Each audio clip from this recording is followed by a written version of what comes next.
All right. Call to order. I, Chong Fani, member of the Board of Licensed Professional Counselors and Therapists, call this meeting of the Education, Diversity, Equity, and Inclusion Committee to order at 3:05 p.m. on Monday, July 13, 2026 via Zoom video conference. I will now call roll. Tara Hare, Here. Lori Henry, Here. and Chong Fani here. The committee will now convene in public session. Members of the public are instructed to refrain from making comment during this meeting. Those on Zoom, please remain muted unless speaking. Zoom attendees who disrupt the meeting may have their microphones muted, their cameras turned off, or they may be removed from the meeting. All right. I'm looking at the agenda. Before we get into the agenda, can I name something really quick? I just wanted to name for all of you that I am going to be doing a in-depth IFS training, which is going to take me away from the full board meetings for a little bit. But I will be part of these meetings still. And so like when you don't see me there, don't worry, but I also will be here. So Thank yeah, you for sharing. yeah. Are you able to make it for the August meeting? No, I never was able to. They already knew that though. Oh, okay. Right. I'll Yeah. be gone too, so I They hope. already knew that, and I already talked to them about that when they already knew both of us would be gone. They said it was going to be okay. Okay, that's good. Good And to then I know. confirmed if there's going to be 8,000 or 10,000 pages since, we had one person out. I There was it like, is. I Yeah, might there it be is. sick. Right. Uh-huh. So, yeah. Yeah. I don't envy the volumes that you all have to read. I'm sorry. Hmm. I'm sure you read that in every week in all the things that you do. True, but I am also paid. I'm not a volunteer. Fair. Although I do volunteer overtime quite frequently. I'm not paid for Mm, that. Hmm. But yeah. Yeah, I don't read all the investigations. I skim and mostly get involved when they need me only. So Hmm. yeah. All right. Thank you for that announcement. So, any other announcement? I mean, I know that there was like the previous time we had talked about, and only Lori followed through with it, was another other topics for this time. And I racked my brain and I couldn't find any in my brain. So, and it may be where my brain is currently at. So I will continue racking my brain of like things and topics to bring up. But I came at a loss. So that is my update of, I tried and I was like, and I got nothing. I think we have a pretty good list so far, thinking about part of the agenda on the plans moving forward. That probably requires some brainstorming sessions. My guess is the conversation today might be rich because if I'm understanding some of the things that I've seen on the listserv, Lorie's gotten a lot of people with opinions about some rulemaking. Yeah. Oh, So yeah. should we That should we that's a start with heads up. that? Yeah. You can start whichever one you want to start with. We can cover that first if that's what. Yeah, let's start with that. Yeah, I was surprised to see so many. Um, Yeah, it's more of a heads up for the committee, just that we've had a lot of opposition to the home study CE proposal. We've been getting a lot of sort of, it looks like somebody, well, I sort of know where it came from, but there may be more than one place, but like a generic template that somebody put out for other people to, there's like several of them circulating. The newest thing is that somebody's been telling folks to send them to the general email box instead of directly to me. So then they have to get forwarded. I have to go dig them out of the general mailbox. So that's been a hassle. So far we have 153 comments. So there's been a few more since your packet. So Just Um, wanted to just have you aware. Yay for people participating in the process. I mean, that seems like a lot of, I mean, granted, I know there's templating involved, and still, it was like a lot of people engaging with that.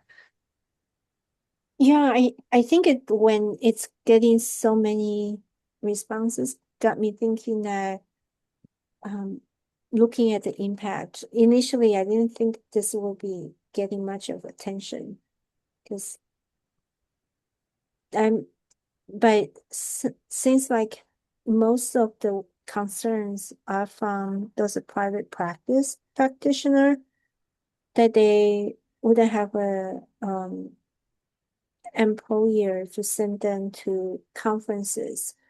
But on the other hand, is that 20 hours a year, and if you go to a in-person conference, so Marie, how many days is your training gonna be?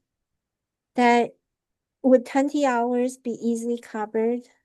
Well, just quick correction, it's 20 hours over 2 years. But yeah. Right. So, private practice person speaking here. Mm. Person who takes this career seriously. Yes, I am not getting paid for the time that I do this training, and I am paying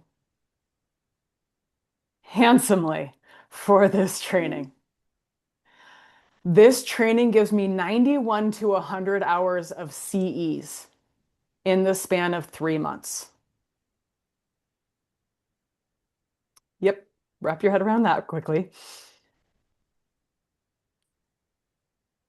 Okay. And it's in person. It is not in person. It is live over Zoom, which counts as the same thing as in person. Based on our rule changes, it is the same thing. Mm. And this is, I think that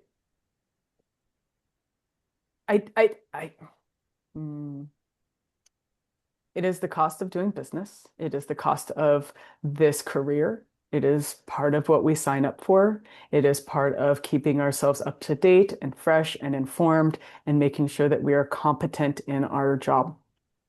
And uh, I don't think it's a problem. I don't see it as a barrier. Um, I, I, and maybe this is I don't know what this is, but I feel unmoved in the responses. And I think you nailed it on the head when you said our profession. And Todd and I were kind of talking Yeah. about that Yeah. there seem to be folks that they see it as a job Mhm. and not a profession. And so any efforts like to improve competency, or when we're looking at these rising volumes of complaints, I mean, it feels like that is a contributing factor. If it's just a job, Yeah. no, I don't need to do extra work for it, I don't need to keep my license up to date. I don't need to do the extra work for it. And I don't need to, move my schedule around in every way, shape, and form to make it happen. I so agree. And I think that the looser connection with that live interaction or in person at that isolation, and I feel like that's the slippery slope or the boundary grip that eventually they just lose that night oversight. So I think that was one of the reasons that we said that clarification. Mhm. But I wonder with that so many comments, I think some of them may not be clear of what exactly is the um definition of home study and the And I Zoom. did start trying to correct people on that. and I did not realize the volume I would start to face. And when I was like, no, this is not in person. That's not what we mean here. And like try, and then if I felt like it started inviting debate. Well, I still don't like it. Well, you did, and I was like, okay, I'm just gonna thank you for your comment. I just stopped responding in that way because and like that would have filled up my day trying to Yeah. debate I it with somebody. almost warned you that you were going to get a lot because when I saw a template come through and then another template come through, I was like, oh boy. Wow. It is 42 minutes a month for for the 2 year period that we have. It's 42 minutes a month is what you would need to put aside on average to get 20 hours of your 40 hours that you need to get for the over the 2 years. It would be 42 minutes a month. Oh, I moved into private practice. I pay for my own. It is a business expense. I choose what I want to go to, and it actually concerns me more that it's private practice people doing this because y'all are working in a vacuum. So then you don't want to interact with any material live. That actually heightens my concern about the whole thing. So I also was not moved in my thought process. Yeah, so how, I think that sounds like we are in agreement that we don't really need to change anything, but maybe we can provide some clarification. Not like what Lori did, like responding to individual email. How can we do that? I think we should put together a CE to teach people about CE. No, I'm just kidding. Um, I think that I know that the upcoming newsletter is very full and we're maybe even past the deadline for that. But the newsletter after that, maybe we have a just a highlight reel of um, what this rule change actually means. I do when you Lori, when you said having a CE to explain C got me thinking of maybe a short video. Just explain. Not it. I'm not doing it either. Michael doing it, looks like. No, I was kidding. Oh, Michael, he's on double duty right now I already. know. I'm already just giving him a hard time. Um, Uh, I think with any of this information, it to me, what happens is we can clarify it. This, and I think Lori, this is what you're saying. We can clarify it and then clarify it and then clarify it and then clarify it, but people are going to interpret it the way they interpret it.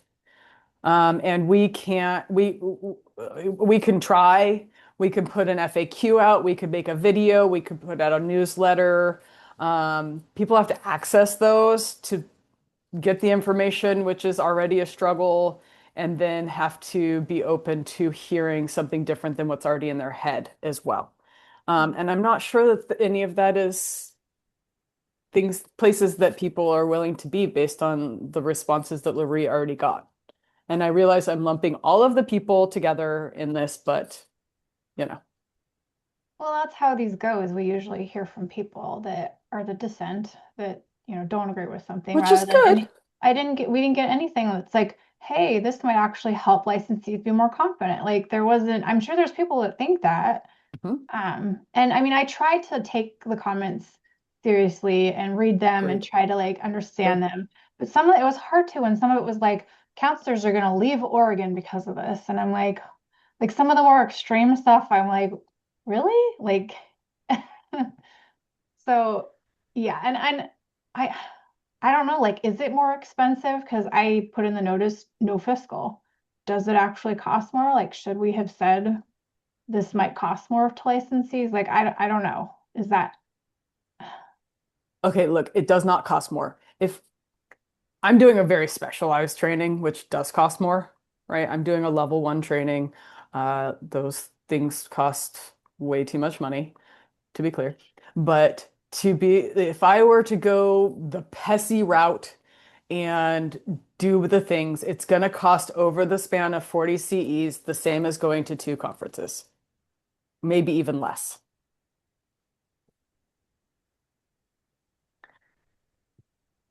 Like I don't think that there's any change.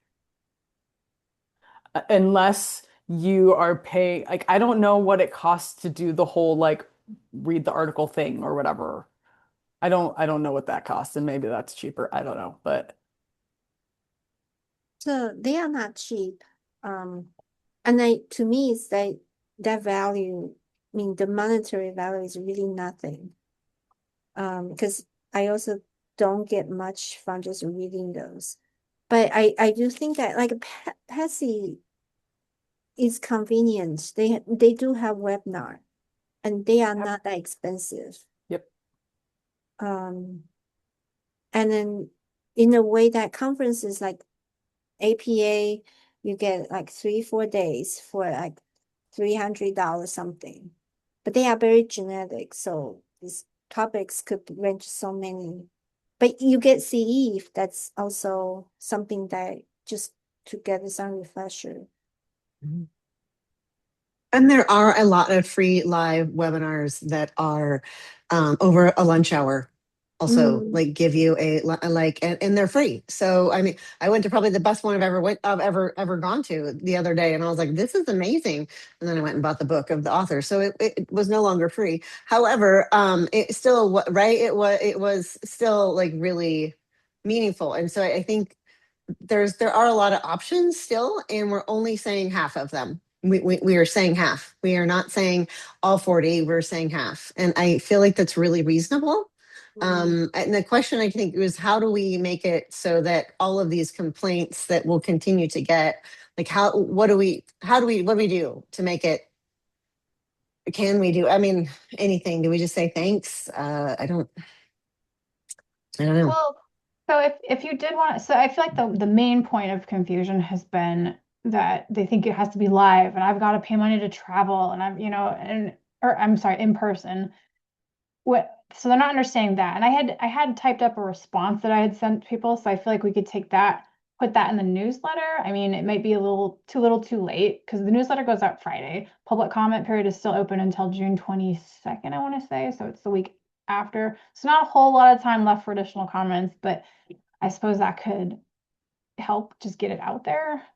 And then also the board, if the board adopts this, it can issue a statement after the fact. Like we've done FAQs before, I could see us doing Yeah. something similar to help people understand.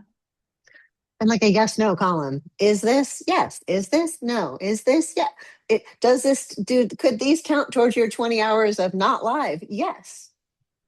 Right. I mean, just you could. And We're again, actually sending out yeah. a live free training in this newsletter from OHA for the suicide risk assessment training.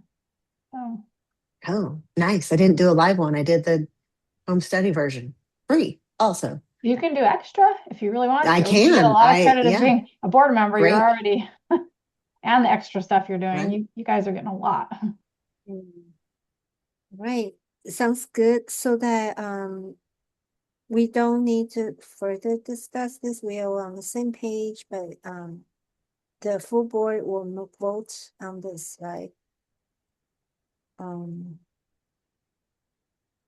Yeah, and I think something to consider, and I would definitely recommend would be, if the board does adopt this provision, having like a grace period, like effective this date, so that, yeah, which I didn't draft it in. I can add that just so that that's something we should talk about. yeah, so grace period, give 6 months or what's the common? A year? I mean, I think if you think about people like so let's say I renew in December or whatever, and I've already done all of my CE as home study. I'd be a little bit annoyed at this change and I suddenly have to do another 20 and I didn't get enough time to like do that. So I would just consider the 2-year renewal cycle and not catching anybody off. Like at what point do you think everyone, like somebody would have their full 40, be ready to go, and then this change might affect them? Okay, so the grace period is just next renewal cycle. Um, I would put a solid date on there. Like you could give up to 2 years. That way you're like ensuring that nobody is gonna have that I think to be able to one say year that. work it makes sense to me because it's half. Yes, same. I would say 1 year. Yeah, 1 year. Yeah. Giving 1 year grace period. You know, when the board votes on this, it'll be August. So you could round and say like January 1st, 2028. Great. I love round year numbers. Perfect. And then they know what year it starts and it's in an even year. And so everybody, great. So it'd be like Like it. applicable to renewals due on or after January 1st, 2028. Yes. Perfect. If you attach it to the due date, then it's not, differing standards for people based on when they renew. So Great. All right, so then we move up to the agenda item with the DEI objectives. Do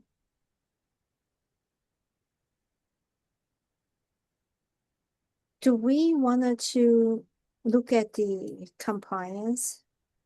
Since Michael has a statement, and then that relating to licensing policy procedures and compliance safeguards. So I can read it or I can just copy and paste it in the chat if y'all want to read it. He sent it to me in a chat. Okay, yeah, if you can just post it to the chat and we'll spend a few minutes reading it. Oh, I've exceeded the length. It won't let me. Oh, I'm like, why won't it send? then it will take a lot longer for you to read it too. So I'm gonna do it in 2 parts. okay. Copying the first part, second part. Okay.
Did Tara just dropped out? I think so.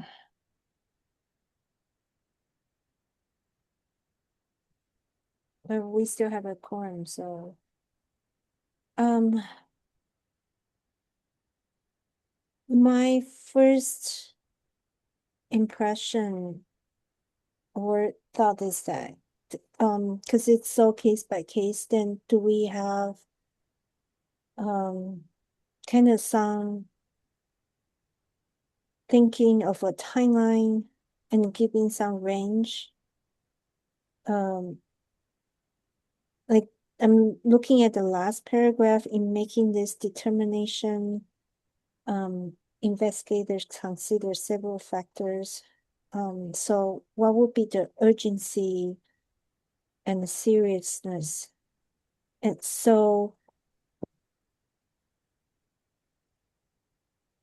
can we, because I remember they were really urgent cases, like clients were seriously harmed.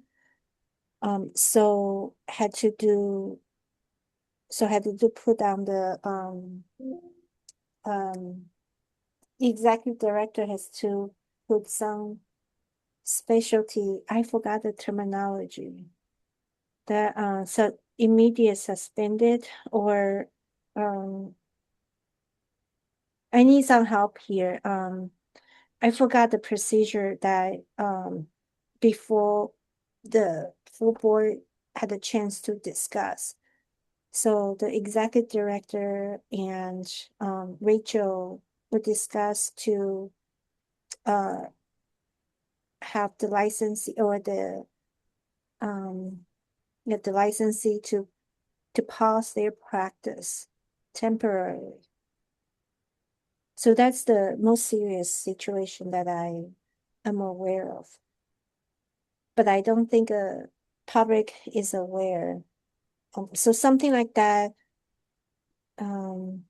that's extreme. And in the procedure wise, having something like that will be helpful for public to be aware. And then other things about about exercise, their posting on social media with their own individual accounts about public speech, that is not part of what is not our nexus.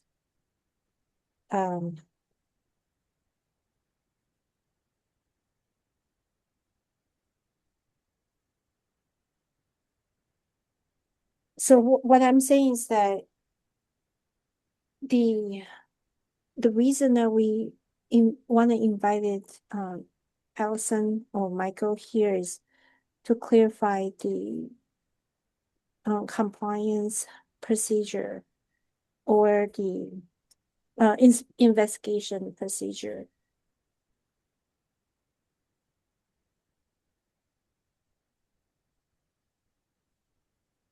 Yeah, I'm reading this again, and it says, and basically the action item for this is explore how to best communicate the current process used when this occurs, including outlining the decision trees and determination of how to best move forward.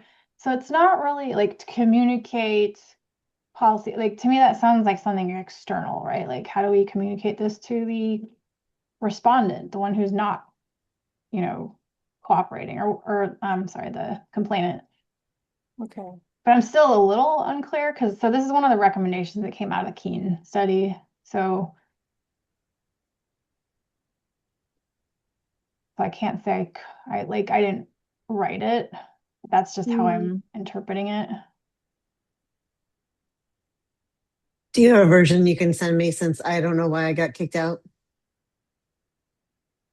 Oh, and I didn't see it or hear it, and it's not showing up in chat for me because I am here now and not when you posted it. so maybe if I just respond to the chat, it'll pop in there for you. No, I cannot see it. Weird. I know. Okay. Technology is being weird today. Did you know Mercury is in retrograde? I know this because we were having all sorts of issues last week, and I just Googled it, and it is in fact in retrograde. Awesome. Thank you.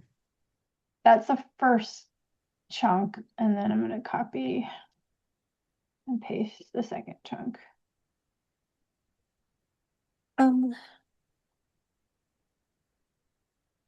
I don't exactly remember the specific recommendation, but only just I got a more of a general impression of public doesn't know much about how we go about with the investigation.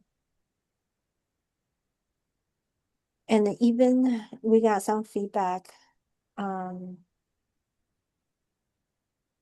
that they licensee received the notification and really terrified, not sure what to expect. So to me, if we have some maybe written document explain how this works. I know that probably Allison will send out or investigator will let people know.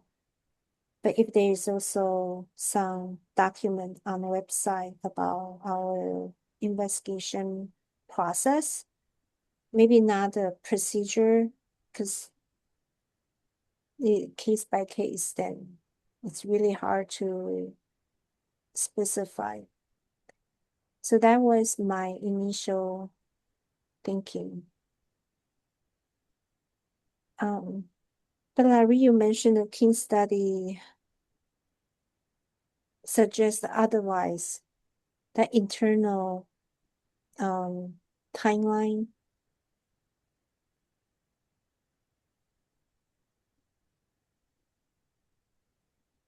Me? Yeah, so how, I guess going back to how do we go about this? Can somebody help summarize what was talked about previously? Yeah. Okay. So, I think that this came from me. Well, I know it came from me.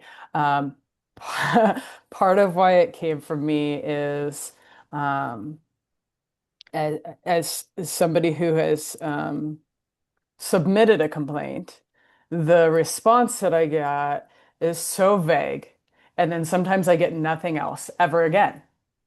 And it's like, if I weren't here and had more information, I would be like, my complaint goes into the ether and nothing happens, right? Um, I know that that's not true because I'm here and part of the board, but like, I think being able to inform people better in the even the acknowledgement of the complaint, right? We acknowledge that we got your complaint, and in it says an investigator will be assigned and they may reach out to you. And may is in italics. And that's like, that's it. It's like two sentences, right? And it's like, cool. Then what? And I think that this is where, for like the general public and even other therapists who are submitting things, like, what's the process? How do people know what happens once they submit a complaint? That was the thought behind all of this. Okay, so I'm thinking we do have, I mean, the website, you know how it has those FAQs and they have the little drop down things with information below them? Yeah. I wonder if the letter could reference that. Say, like, to understand more about this process, please refer to, and then just like the website link. That way we can ensure it's always the most current, accurate version that they are getting. Love that. It wouldn't be like really long in the letter. Yeah. And then And everyone's getting also, the same thing too, right? yeah. Yeah. And I was thinking also the website seems like the logical place to approach this. Like, Yeah. how do like, how can I ensure my complaint is, I don't know, resolved to the best extent possible or something like that. Like, how can I ensure the success of the board's investigation or something like that? And then we could say, well, we need you to cooperate. We need you to respond. We need you to provide records and like that kind of stuff. Like, Yeah. and then maybe along with some of that explanation, like Michael drafted, like we can't, you know, carry on in some cases where we don't have enough evidence. Mhm. Um, so having that, and I know that Michael was working with, so Michael Allison, they drafted up, so they were working with me and Todd, and then Rachel did some review of some changes to the FAQs on the website. I don't know if he has those live yet, but it's better. It's some improvements, it's some additional information. So that is forthcoming. I don't think it's done yet. So I feel like there was something like that in there, but it might not be as much detail as we want. Like maybe we can add more to it once we see that. I can bring that back. Can we even include that typically when complaint is submitted, you will hear back about acknowledgement within 2 weeks, a month, or something, typically, so that people know the timeline. And instead of anticipating, oh, 3 business days. Well, it's called the request acknowledgement letter. That usually goes out pretty quick. Okay. Yeah. And it's the generic one, Yeah. and it just says like because sometimes like there's That's what no I'm talking need to about. reach out to the complainant. It just depends on the case, Right. Right. I think what like that goes out pretty quickly, but then that's where sometimes for people it ends and that you don't know, well, you may or may not reach out to me as the complainant. I, as the complainant, don't know where it went after that. I never learn, oh, this is what happened or this is what happened. And people even don't recognize that sometimes the process can be long, Mm-hmm. right? But Um, we do send out a disposition letter. So if it was dismissed, it's a short, it just says it's dismissed, because obviously we wouldn't get into the details and we don't want to right, invite right. anybody trying to ask that stuff. If it's a notice, then they get the copy of the notice. Yeah. But that's the other part of this of like being able to share, like, hey, sometimes this process can take 6 months, a year, even 2 years or whatever, right? Like it can take a long time before you hear again, right? Like if I didn't already know that, the complaints that I've put in, I would be like, oh, they went nowhere. Yeah, I mean, I'm looking at the website now, and I know this is going to change, but it's FAQ number 6. How long does the complaint process take? Hmm. First bullet, it's not quick. The board is mindful of resources and meets only every other month. Board staff have 120 days before a case should be presented before the board. However, for just cause, the board may grant extensions, and it Okay. typically 3 to 5 months, and there's a few bullets here. Okay. Talks about how we prioritize allegations of a sexual nature boundary, victims of vulnerable populations. So it does give some explanation of that. So I think maybe the letter, Okay. if it refers Putting to that the in the website, letter, yes. yeah. I think that's the best idea. Is there and I'm not looking at the website, so apologies. Is there an FAQ drop down around anonymous complaints, the differences? Because I feel like that's a lot of that in a lot of there. It's helpful, not content in what Michael wrote about anonymous complaints. And we do have something in there, but so I'll send you, I can find where I just had it open. I'll send you the link real quick, but just note that it Okay. will change. It does, Yeah. like we didn't take anything away, so it's just going to get better from what you're seeing right now.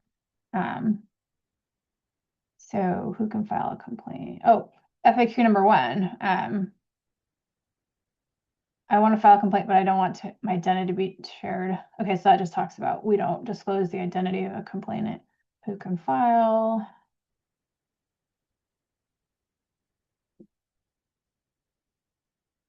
Okay, so it's under number 4. Anonymous complaints are discouraged. However, it may be accepted contingent upon clear and convincing evidence that the information submitted with a standard confidential report form is specific enough to support a violation of board rules or laws. So that could definitely use some more expansion.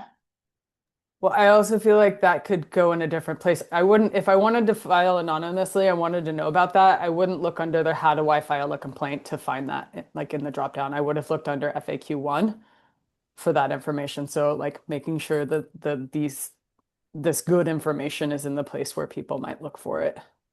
That makes sense. Or at least under FAQ1, say anonymous complaints are discouraged. See FAQ number 4 or something like that. Yeah. Yeah. Sure. Yeah. Mm-hmm.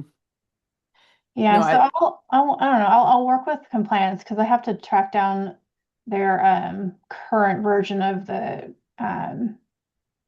initiation letter and just see if that's on there because I don't think it is, and I think that would be helpful. mm-hmm. Mm-hmm.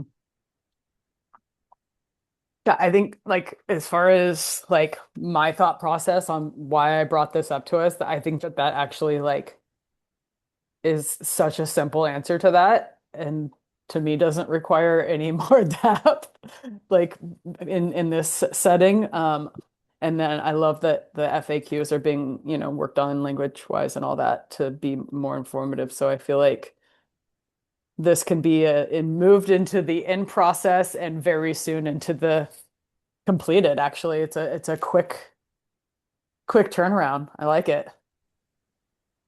Yeah, so I'll look into those things and report back next time.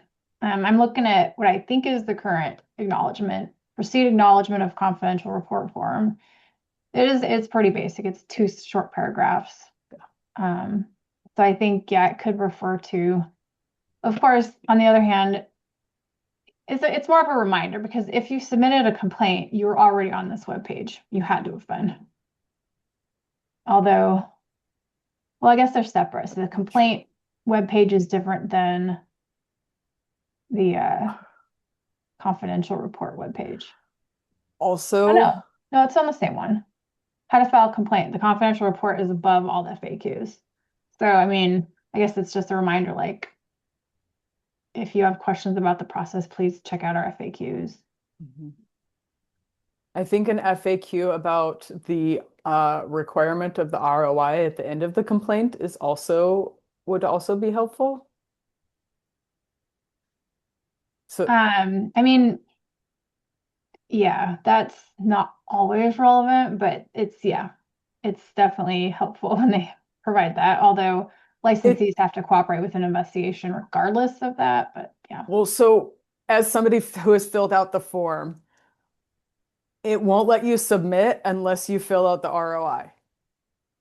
Unless you upload the document, you mean? Yes. Yeah. Right. And so if it basically forces you into uploading a document, you can upload a blank one. But if you don't know what that is, why that is, it's like a layperson, it might be confusing what you're filling out and why you're filling it out. So I think maybe adding an FAQ about that would be a good thing. And Tara, you had a hand up. Yeah, it was really about the reality of August as our meeting, because Lori just talked about having that ready. And I was like, well, Chung Fan will not be attending. And I know, Lori, you were not going to make the board meeting. So you wouldn't make this meeting either? I would. Oh, okay. Yeah, Okay. yeah. I can okay. make this meeting. I can't Okay. make the full board for a minute. August. Yeah. Okay. I just was checking because I knew you initially couldn't make August a while back. So I was like, well, you're like vacationing or something. So I was making sure we would Yeah. have quorum for the next time we met. So I didn't want, Yes. basically, Larry, I didn't want you to do a bunch of work and then we actually aren't meeting until September. So, Yes. but we can meet in August. I Yes. appreciate that. My Mondays are not very affected, where my Fridays are very affected.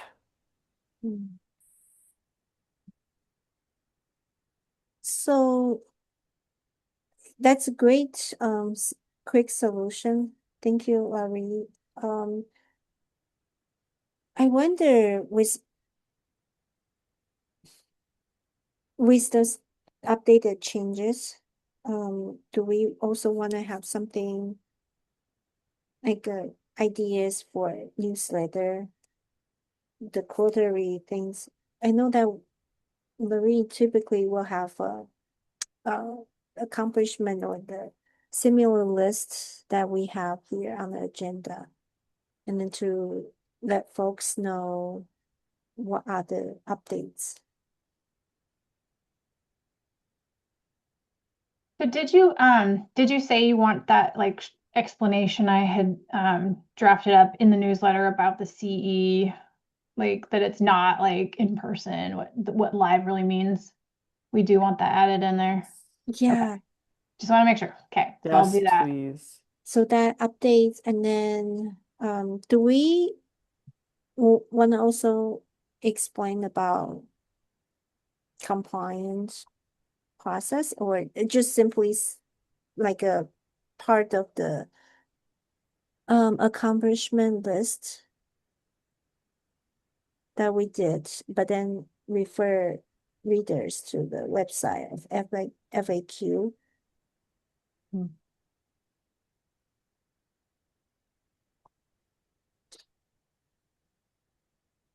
If that's easy for you to do, Larry, it would be, I think, nifty if there were some blurb on the newsletter to say like, hey, we've updated our FAQs about, the compliance process when it's done. Um, yes, I think that would be for the fall because yeah, Michael's out for the rest of today and I don't know when he'll be back and Yeah. he was Yeah, working on that, so getting definitely. that updated. But yeah, that's a great idea for when we do actually get those FAQs updated. Um, agreed. And also I meant to move so what is it, the communications one, the one about the fact that we are now offering trainings to the education programs. We posted those videos. I think that can move to completed because yes, we're going to ongoing monitor and post new videos and do things to maintain it, but I think it can be checked off. Mm, I'll move that next time. great. Fantastic. And I have been working on forms to make them better and accessible. I'm still waiting on our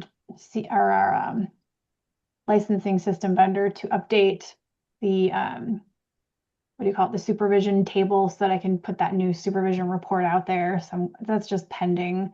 But there's some other stuff that, it's like, oh, the old fax number's on here. We changed the fax number, got to update this. But then as I'm doing it, I'm like, okay, now I'm going to make sure the form makes sense, do these little improvements, and make it accessible, which come to find out with fillable forms, it is a process. Adobe does not make it super easy. So it's been a learning experience to there's been like some forms I have to completely like start over and redo them because it just will not be compatible with accessibility standards. So Mm. we have until April of next year to get that done. Yeah. So just kind of chipping away at that one by one. I don't want to wait till the very end and just be like, oh no. Because I mean, this is an extension. It was already supposed to be last April. And I was like starting to lose my mind thinking we'd have to get it all done so quick. So thankfully we got an extension. Everybody did. Federal government gave that. Nice. Okay. And we are back in touch about the wellness champions. That's going to go out in the newsletter. We got a good picture of some of the staff holding up the certificate to go in the newsletter. So I feel like that's just a nice kind of warm and fuzzy thing to put out there. People can see that, we're doing some things and staff can take a little ownership in it. Very cool. And we're just in discussion again about that press release with the governor's office. So coordinating that effort. So hopefully that will be soon as well. So one thing we didn't talk about is planning forward, but I also think that this is such a big topic. It's probably will be on the standing agenda for a long time.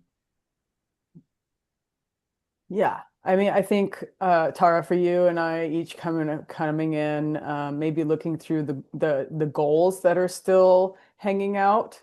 Yeah, good idea. And maybe each picking two that we can bring in and maybe email Larry with to start adding to the agenda to keep chipping away at Yeah, these goals that we've kind of laid out.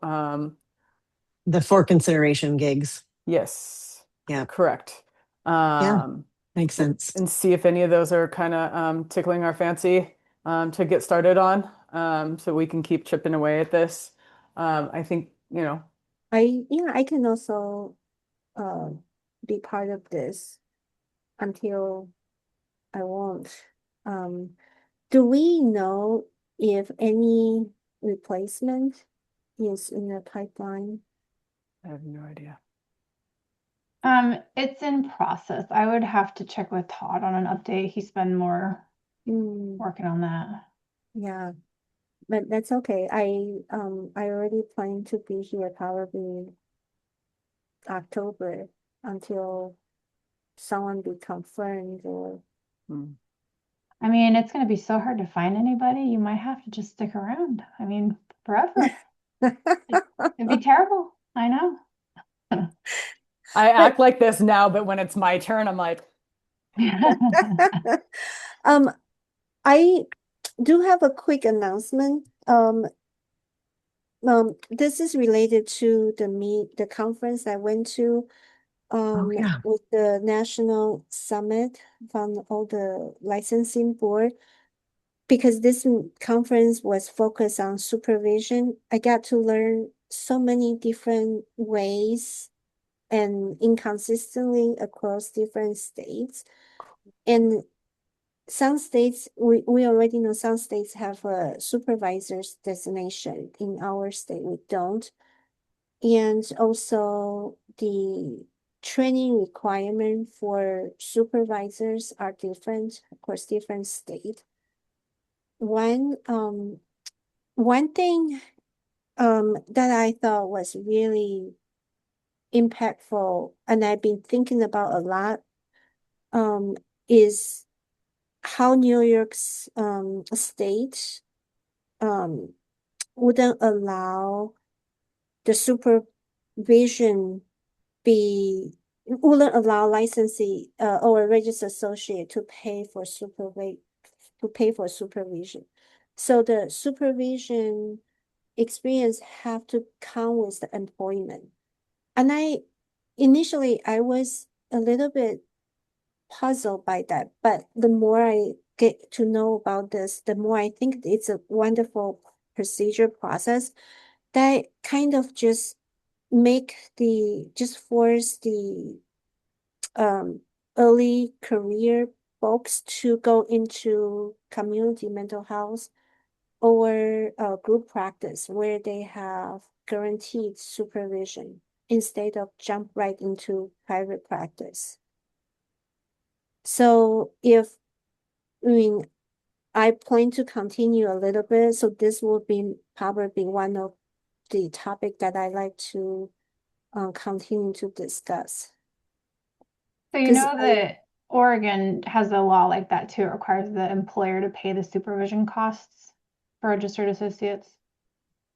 I think that it's a little bit different though. Okay. I think in New York is that they maybe I'll need to do more research to really dig out the rules in New York and then to bring back. I'll copy the Oregon statute in here just so that you have it. It seems like a good topic to bring in though and to discuss and explore. Yeah, I won't be here in August, but So we'll maybe, start talking about it then. yeah, and then put it on the agenda and then so we can continue looking into that. You can Fantastic. send it. We can put it on the September to once you wrap your thoughts around sort of what you want to add, you can just shoot me an email. We can add it for September when you're back. Yeah. And then one really, really positive feedback about how much Oregon is doing to increase the licensee numbers and we got a lot of wow. Was that to the graphs that showed our increases? Yeah. Yeah. At least somebody's noticing. All right. Yeah, we'll include those slides in the next full board meeting so that everyone will see them. It looks like it was a good presentation. Yeah, it was. Yeah. Okay. So, anything else that we want to add to the next agenda? No, not right now. I'll look at that list and email Luri. Same. Okay. Yeah. Just I'll a leave it up. logistical note I'll give you out once we end the meeting and I turn off the recording. Just hang for 1 sec. Okay.